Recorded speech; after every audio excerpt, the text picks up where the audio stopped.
Good morning student. बाल साधना शिक्षण संस्थान की ऑनलाइन क्लासेस में आपका स्वागत है। कल वाले वीडियो में अपन ने पढ़ा था पी ब्लॉक जो एलिमेंट उसकी बात कर रहे थे, उसमें अपन ने पढ़ा था डाइनाइट्रोजन की केमिकल प्रॉपर्टी अपन ने पढ़ी थी। उसके बाद अपन ने पढ़ा था डाइनाइट्रोजन के यूजेज अपने पढ़े थे। उसके बाद अमोनिया जो है उसकी फिजिकल प्रॉपर्टी पढ़ी थी, उसकी केमिकल प्रॉपर्टी पढ़ी थी, उसकी प्रिपरेशन मेथड पढ़ी थी, हेबर प्रोसेस पढ़ा था। हेबर प्रक्रम क्या होता है, हेबर प्रक्रम के द्वारा किस तरह से अमोनिया का निर्माण किया जाता है, इसके यूजेज अपन ने पढ़े थे कि अमोनिया का यूज़ जो है वो यानी हेबर प्रोसेस, इसके बनाने की विधि अपन ने पढ़ी थी, इसकी फिजिकल प्रॉपर्टी पढ़ी थी, इसकी स्ट्रक्चर पढ़ी थी। यहाँ तक अपन ने पढ़ा था। इसकी केमिकल प्रॉपर्टी कल वाले वीडियो में डिस्कस नहीं की थी। कल लास्ट में मैंने एक क्वेश्चन पूछा था आपको, दो क्वेश्चन पूछे थे। एक क्वेश्चन था कि NH3 जो है उसके क्वथनांक का मान PH3 की अपेक्षा, यानी अमोनिया जो है उसके क्वथनांक का मान फोस्फिन के क्वथनांक की अपेक्षा अधिक होता है, इसका रीजन बताना था। और दूसरा क्वेश्चन मैंने पूछा था कि अमोनिया जो है वो एक लुईस क्षार की तरह बिहेव करती है। तो केवल एक स्टूडेंट ने तो कमेंट बॉक्स में इसके दोनों आंसर दिए हैं, जिसका सेकेंड वाले क्वेश्चन का आंसर जो है वो करेक्ट है, फर्स्ट वाले का उसका आंसर गलत है। यानी फर्स्ट वाले का आंसर क्या होगा कि NH3 का क्वथनांक अधिक होता है, बॉइलिंग पॉइंट अधिक होता है। ऐसा क्यों होता है? क्योंकि NH3 में हाइड्रोजन बॉन्डिंग पाई जाती है, यानी अधिक विद्युत ऋणी परमाणु एक NH3 दूसरे NH3 के जब संपर्क में आएगा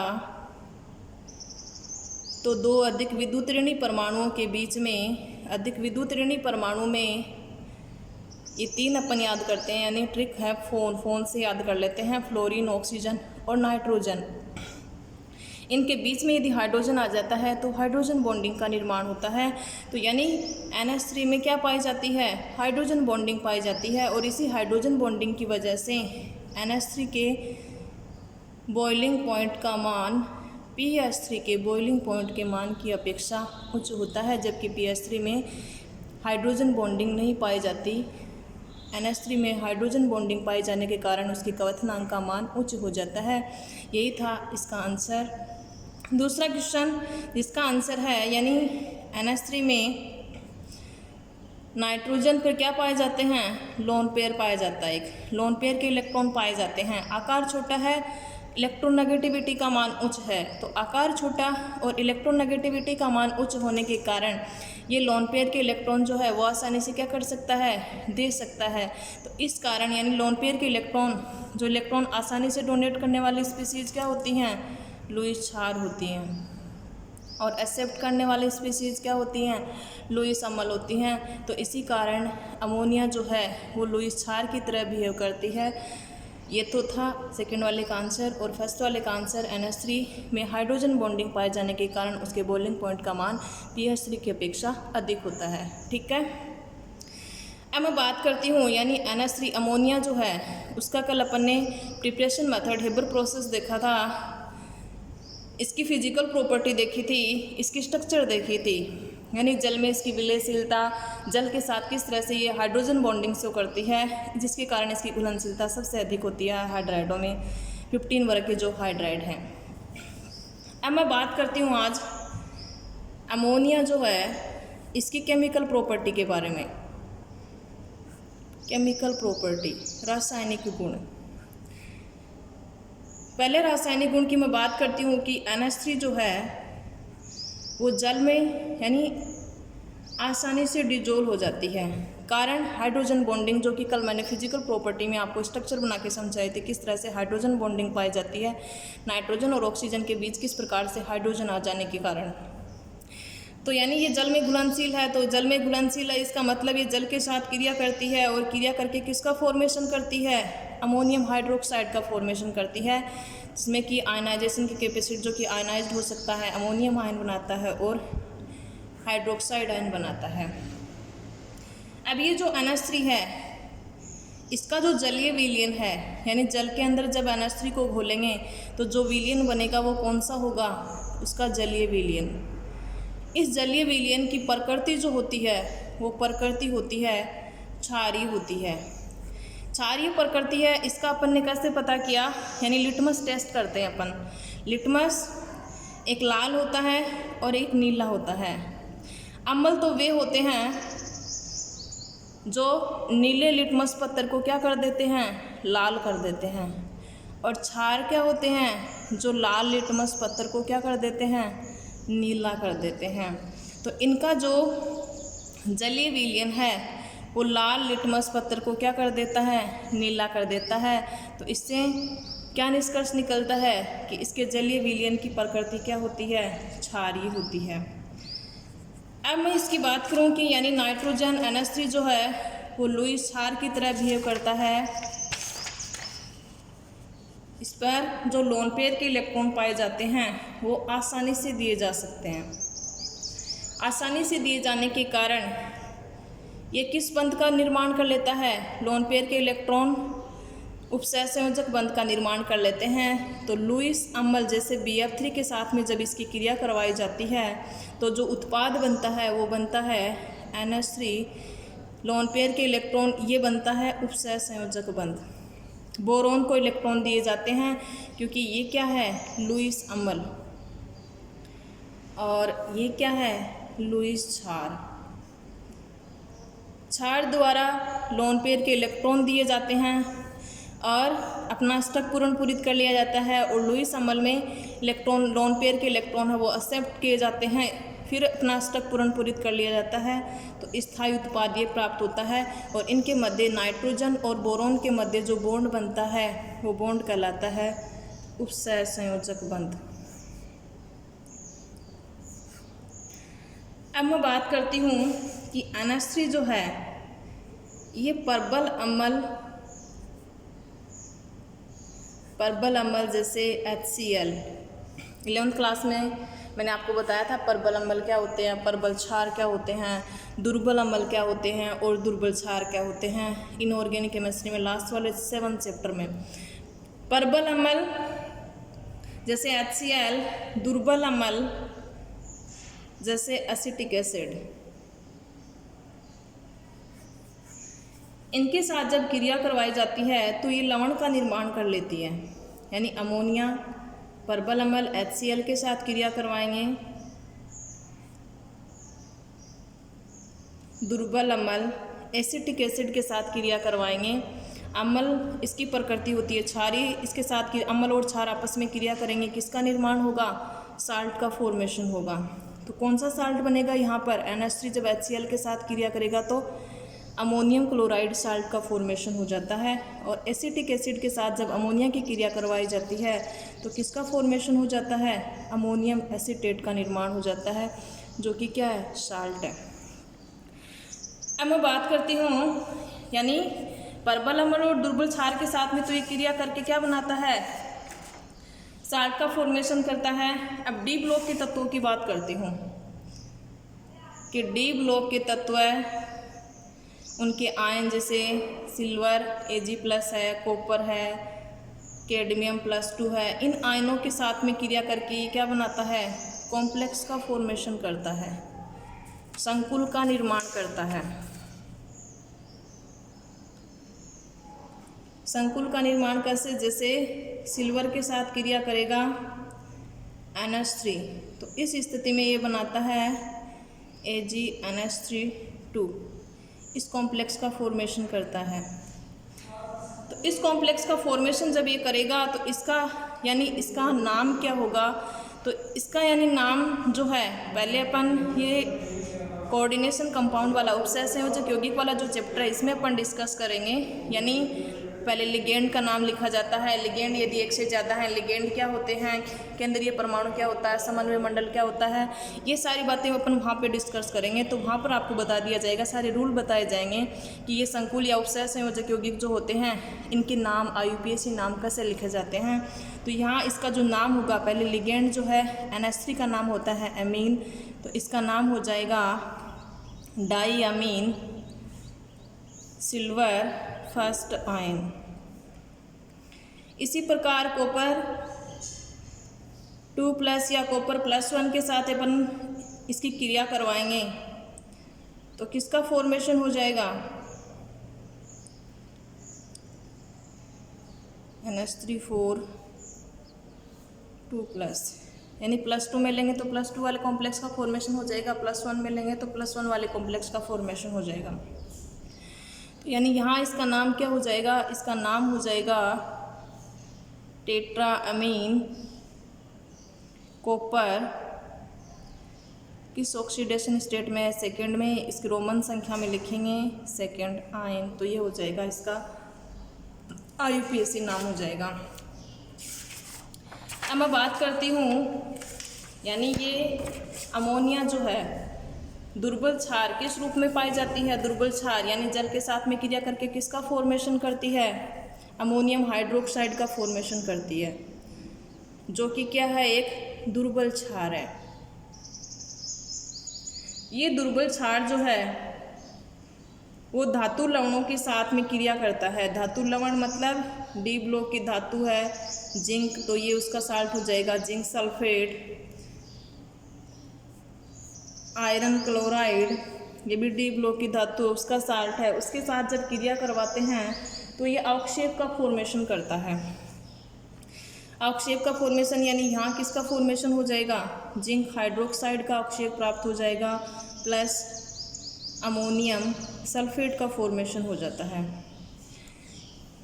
यहाँ जो है आयरन का ऑक्साइड बनेगा, फेरिक ऑक्साइड .XH2। जितने जल के मॉलिक्यूल इसके साथ जोड़ेंगे उतने, यानी .XH2 का फॉर्मेशन हो जाएगा प्लस अमोनियम क्लोराइड का फॉर्मेशन हो जाता है।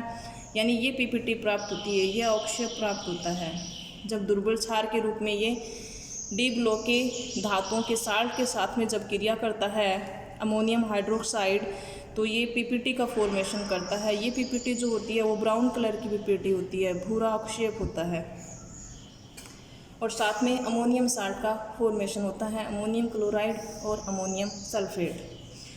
अब मैं बात करती हूँ, यानी इसकी फिजिकल प्रॉपर्टी हो गई, केमिकल प्रॉपर्टी हो गई। देन NH3 के यूजेस,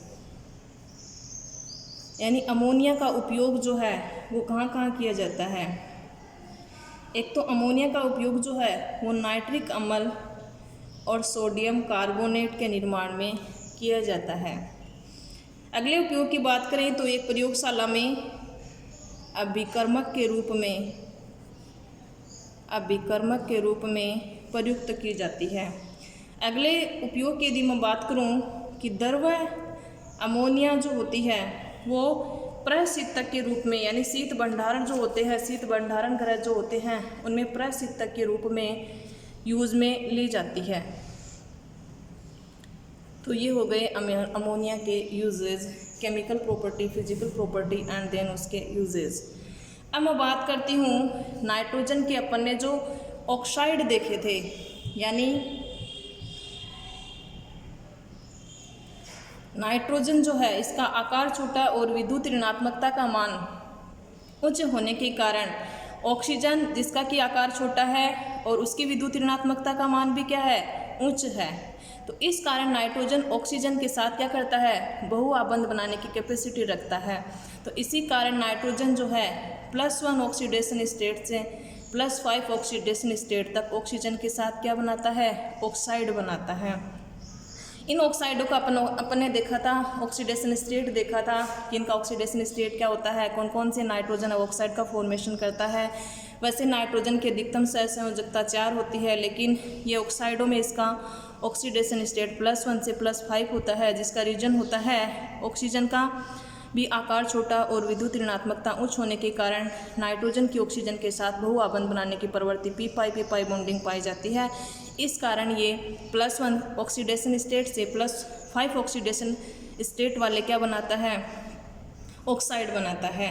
अब इन ऑक्साइडों की अपन कौन कौन सी प्रॉपर्टी पढ़ेंगे? इनकी अपन ऑक्सीडेशन स्टेट तो अपन ने पहले देख ली थी, उसके बाद इनकी रेजोनेटिंग स्ट्रक्चर, अनुनादी संरचनाएं पढ़ेंगे। अनुनादी संरचना के बाद में इसकी संरचना कैसी होगी वो पढ़ेंगे। इसकी प्रिपरेशन मेथड यानी इसका निर्माण इस ऑक्साइड का कैसे किया जाता है और इसकी सामान्य प्रकृति कैसी होती है। तो ये 3 4 प्रॉपर्टी जो है वो डिस्कस करेंगे। तो सबसे पहला जो ऑक्साइड है वो ऑक्साइड है डाइनाइट्रोजन ऑक्साइड।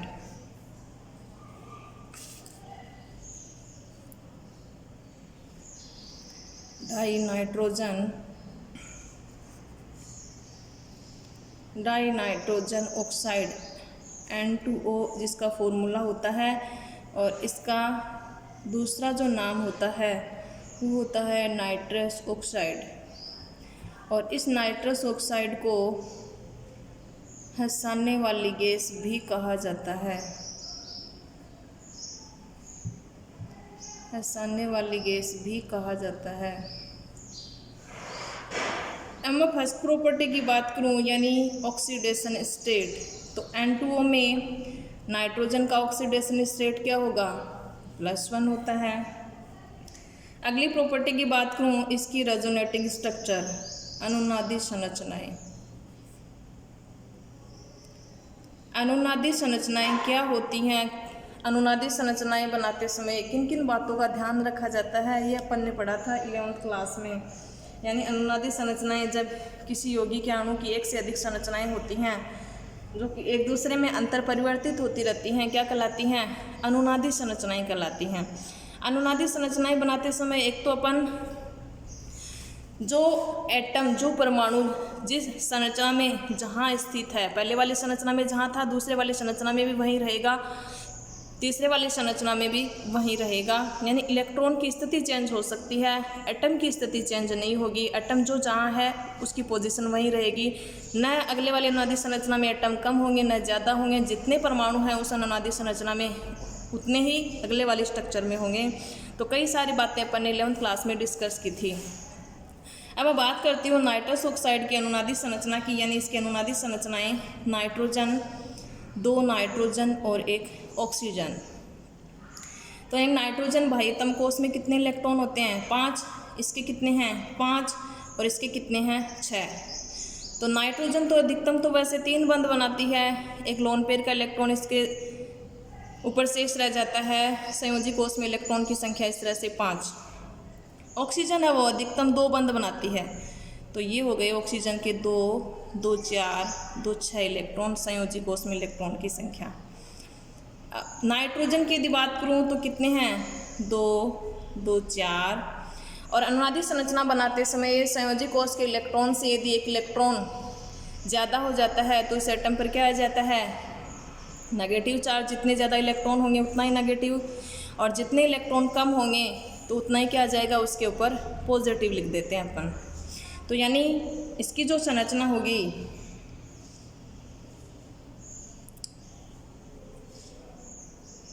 यानी 2 इलेक्ट्रॉन का यदि ये साझा कर ले, 2 ये इसके 2 बाह्यतम कोश के, एक ये 2 2 4 1 5, इसके 6 हो गए, 2 2 4 2 6, 2 2 4 1 5।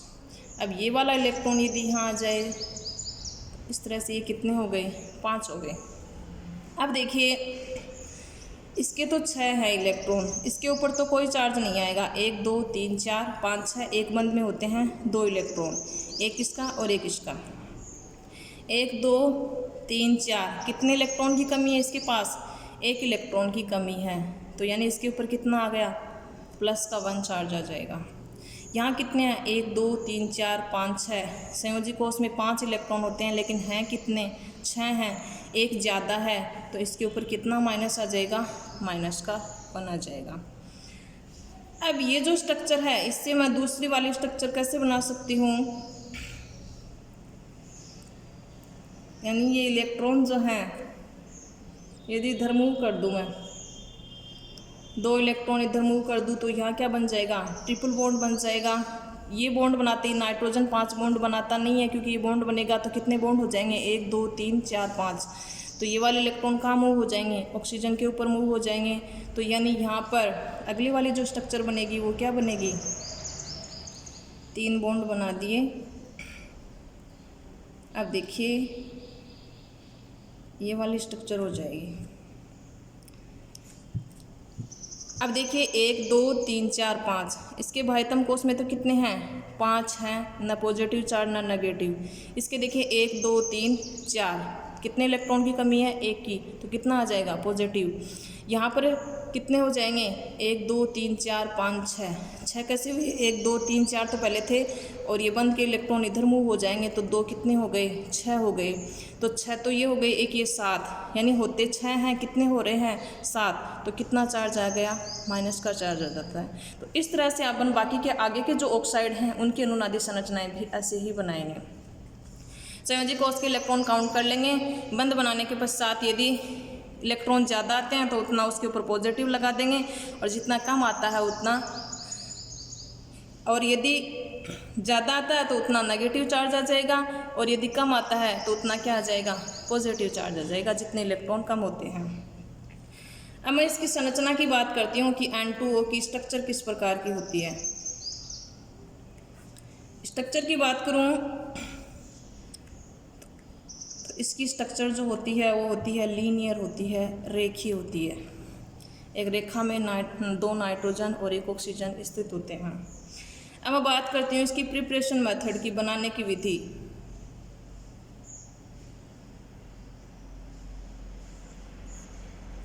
प्रिपरेशन मेथड में यानी अमोनियम नाइट्रेट जो है उसको जब हीट किया जाता है तो नाइट्रस ऑक्साइड का निर्माण होता है प्लस जल का निर्माण होता है। तो ये है इसकी प्रिपरेशन मेथड। अमोनियम नाइट्रेट जो है उसके तापीय अपघटन के द्वारा किसका फॉर्मेशन किया जाता है, नाइट्रस ऑक्साइड का फॉर्मेशन किया जाता है। अब मैं इसकी प्रॉपर्टी यानी प्रकृति की बात करती हूँ, नेचर की बात करती हूँ कि प्रकृति में किस रूप में है। ये एक रंगहीन गैसीय अवस्था में है, यानी इसका कोई कलर नहीं होता। फॉर्म जो होती है वो गैसीय स्टेट होती है। तो ये हो गया नाइट्रोजन का पहला ऑक्साइड। ऑक्सीडेशन स्टेट क्या होगी, रेजोनेटिंग स्ट्रक्चर क्या होगी, स्ट्रक्चर क्या होगी, प्रिपरेशन मेथड क्या होगी और इसकी प्रकृति क्या होगी। अब मैं बात करती हूँ अगला जो ऑक्साइड है नाइट्रोजन का, वो है नाइट्रोजन मोनोऑक्साइड। नाइट्रोजन मोनोऑक्साइड, इसका सूत्र होता है NO, दूसरा नाम होता है इसका नाइट्रिक ऑक्साइड।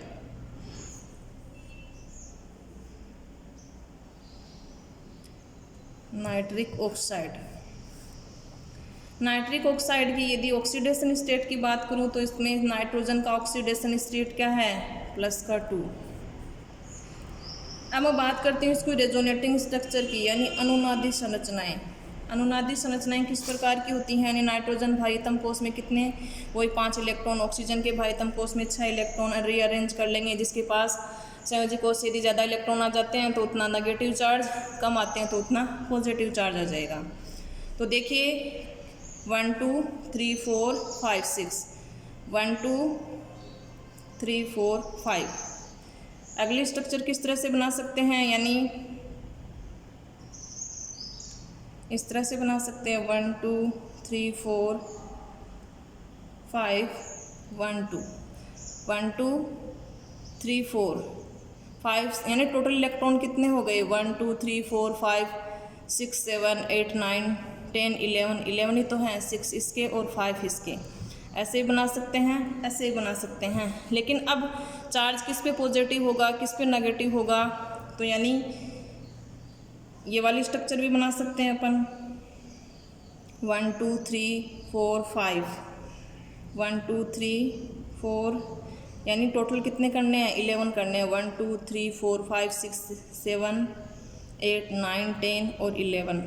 अब देखिए नाइट्रोजन के कितने हो रहे हैं, 1 2 3 4 5 6, एक इलेक्ट्रॉन ज़्यादा है तो नेगेटिव आ जाएगा, इस पर क्या आ जाएगा, पॉजिटिव आ जाएगा। अगले वाली स्ट्रक्चर कैसे बना सकते हैं, इस तरह से बना सकते हैं 1 2 3 4 5, इसके 1 2 3 4 5 6 7, एक ज़्यादा है तो कितने हो गए 1 2 3 4 5 6 7 8 9 10, यहाँ 1 नहीं आएगा, 11 होते हैं टोटल 11 करने हैं। इसके पास कितने इलेक्ट्रॉन की कमी हो गई, 1 इलेक्ट्रॉन की, तो इसके ऊपर क्या आ जाएगा, पॉजिटिव आ जाएगा।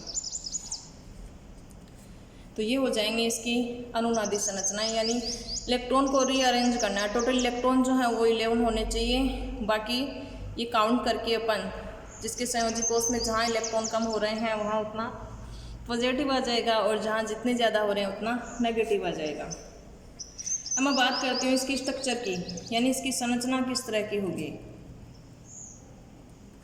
इसकी संरचना जो होती है यानी ये डाइमर के रूप में पाया जाता है। एक नाइट्रिक ऑक्साइड जो है वो दूसरे नाइट्रिक ऑक्साइड के साथ इस तरह से द्विलक के रूप में जुड़ा हुआ होता है, यानी दो अणु जो हैं वो आपस में जुड़ जाते हैं। इस कारण इसकी संरचना क्या होती है, द्विलकी होती है, डाइमराइज्ड होती है। अब मैं बात करती हूँ इसकी प्रिपरेशन मेथड की, यानी बनाने की विधि की। तो बनाने की विधि में यानी सोडियम नाइट्राइड उसकी अभिक्रिया यदि करवा दी जाती है फेरस सल्फेट और सल्फ्यूरिक अम्ल के साथ, तो इस दौरान निर्माण होता है फेरिक सल्फेट का निर्माण होता है plus sodium bicarbonate sodium by sulphate का निर्माण होता है प्लस जल का निर्माण होता है प्लस नाइट्रिक ऑक्साइड का निर्माण होता है। तो ये है इसकी प्रिपरेशन मेथड। जब इनके अभिकारकों की क्रिया करवाएंगे तो नाइट्रिक ऑक्साइड का फॉर्मेशन हो जाएगा। अब बात करती हूँ इसकी प्रकृति की, यानी ये प्रकृति में किस तरह की है, एक रंगहीन और उदासीन गैस है, न्यूट्रल है। तो ये हो गया नाइट्रोजन का दूसरा ऑक्साइड, नाइट्रोजन मोनोऑक्साइड। अब मैं बात करती हूँ नाइट्रोजन का अगला जो ऑक्साइड है वो है डाइनाइट्रोजन ट्राईऑक्साइड N2O3। इसमें नाइट्रोजन का ऑक्सीडेशन स्टेट वही +3 होगा जो कि अपन ने पहले निकाल लिया था। रेजोनेटिंग स्ट्रक्चर की बात करेंगे, अनुनादी संरचनाओं की यदि बात करेंगे तो वही 2 नाइट्रोजन है, इनके साथ 3 ऑक्सीजन जुड़े हुए हैं। नाइट्रोजन 5 बंध कभी भी नहीं बनाता है, 4 बंध अपन बना सकते हैं, फिर उस अवस्था में अपन पॉजिटिव चार्ज लगा देंगे। यहाँ 3 बंध बना रखे हैं, 1 2 3, तो ये 4 5, यहाँ 1 2 3 4 5 6, यहाँ कितने हो गए 4 हैं, तो पॉजिटिव चार्ज आ जाएगा। 1 इलेक्ट्रॉन की कमी है, 1 2 3 4, 1 इलेक्ट्रॉन की कमी है 5, तो यहाँ कितने हैं 1 2 3 4 5 6, और यहाँ कितने हैं 4 5 6 हैं, 1 के साथ, तो इस पर क्या आ जाएगा नेगेटिव चार्ज, यानी नाइट्रोजन का 1 इलेक्ट्रॉन कम है, वो किसने ले लिया, ऑक्सीजन ने। तो ये इसकी स्ट्रक्चर हो जाएगी। दूसरी स्ट्रक्चर कैसे बना सकते हैं, दूसरे वाले स्ट्रक्चर यहाँ डबल बॉन्ड कर देंगे, यहाँ क्या आ जाएगा सिंगल बॉन्ड, इसको चेंज कर देंगे तो दूसरी अनुनादी संरचना हो जाएगी। तो यानी वो स्ट्रक्चर ही बना देंगे, दोबारा से थोड़ा सा चेंज कर देंगे।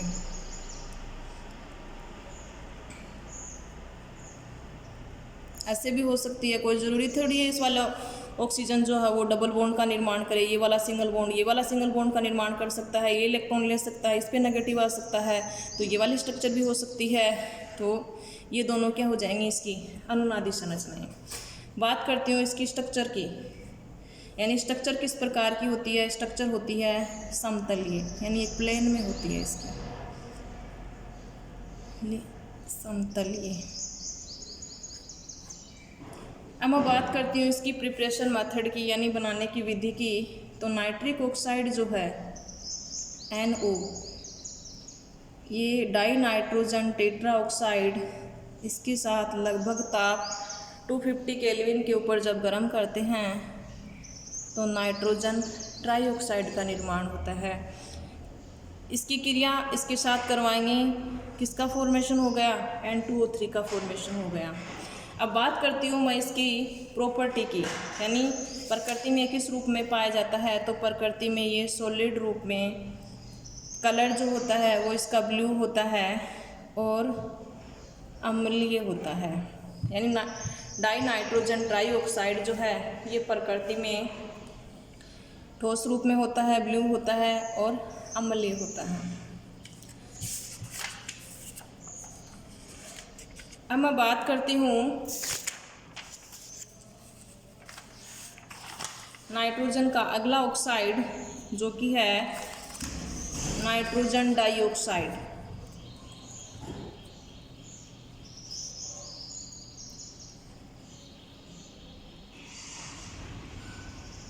नाइट्रोजन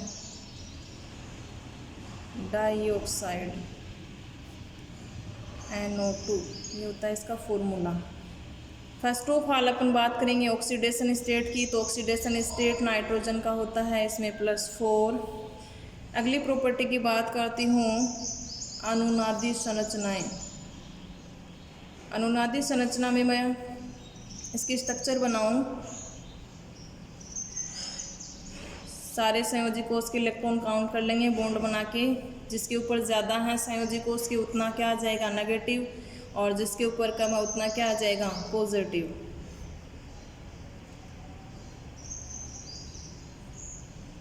इस वाले स्ट्रक्चर से मैं दूसरे वाले स्ट्रक्चर कौन सी बना सकती हूँ, यानी नाइट्रोजन भाईतम कोष में कितने होते हैं 5, 1 2 3 4, एक कम है तो पॉजिटिव चार्ज आ गया। यहाँ कोई चार्ज नहीं आएगा 1 2 3 4 5 6, यहाँ 6 और एक 7, एक ज़्यादा है तो नेगेटिव चार्ज नाइट्रोजन का यहाँ आ गया।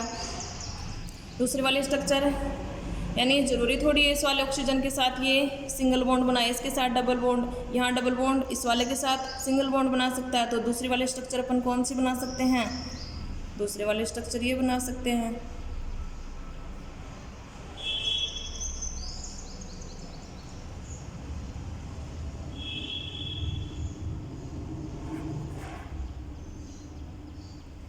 देखिए दूसरे वाले स्ट्रक्चर, यानी कहने का मतलब इस वाले स्ट्रक्चर को ऐसे कर दो तो ये वाली स्ट्रक्चर बन जाएगी। ये हो जाएंगी इसकी अनुनादी संरचनाएं। अब मैं बात करती हूँ इसकी स्ट्रक्चर की। इसकी स्ट्रक्चर जो होती है वो कोणीय या वी शेप होती है। इन नाइट्रोजन इस पे इलेक्ट्रॉन उपस्थित है तो इस कारण इसकी आकृति किस तरह की है, वी शेप या कोणीय होती है, वी शेप या कोणीय। अब ये नाइट्रोजन डाइऑक्साइड जो है ठोस अवस्था में, सॉलिड स्टेट में डाइमर के रूप में पाई जाती है। डाइमर मतलब जब दो अणु आपस में जुड़ जाते हैं, दो इकाइयाँ जब आपस में जुड़ जाती हैं मोनोमर, तो वो किसका निर्माण करती हैं, डाइमर का निर्माण करती हैं। एक NO2 दूसरा NO2, किसका फॉर्मेशन हो जाएगा N2। ऑक्सीजन कितने हो गए, N2O4 का निर्माण कर लेती है। यानी NO2 जो है वो सॉलिड स्टेट में डाइमर किस रूप में पाई जाती है, N2O4 के रूप में पाई जाती है। अब मैं बात करती हूँ इसकी प्रिपरेशन मेथड की। तो लेड नाइट्रेट जो है PbNO32,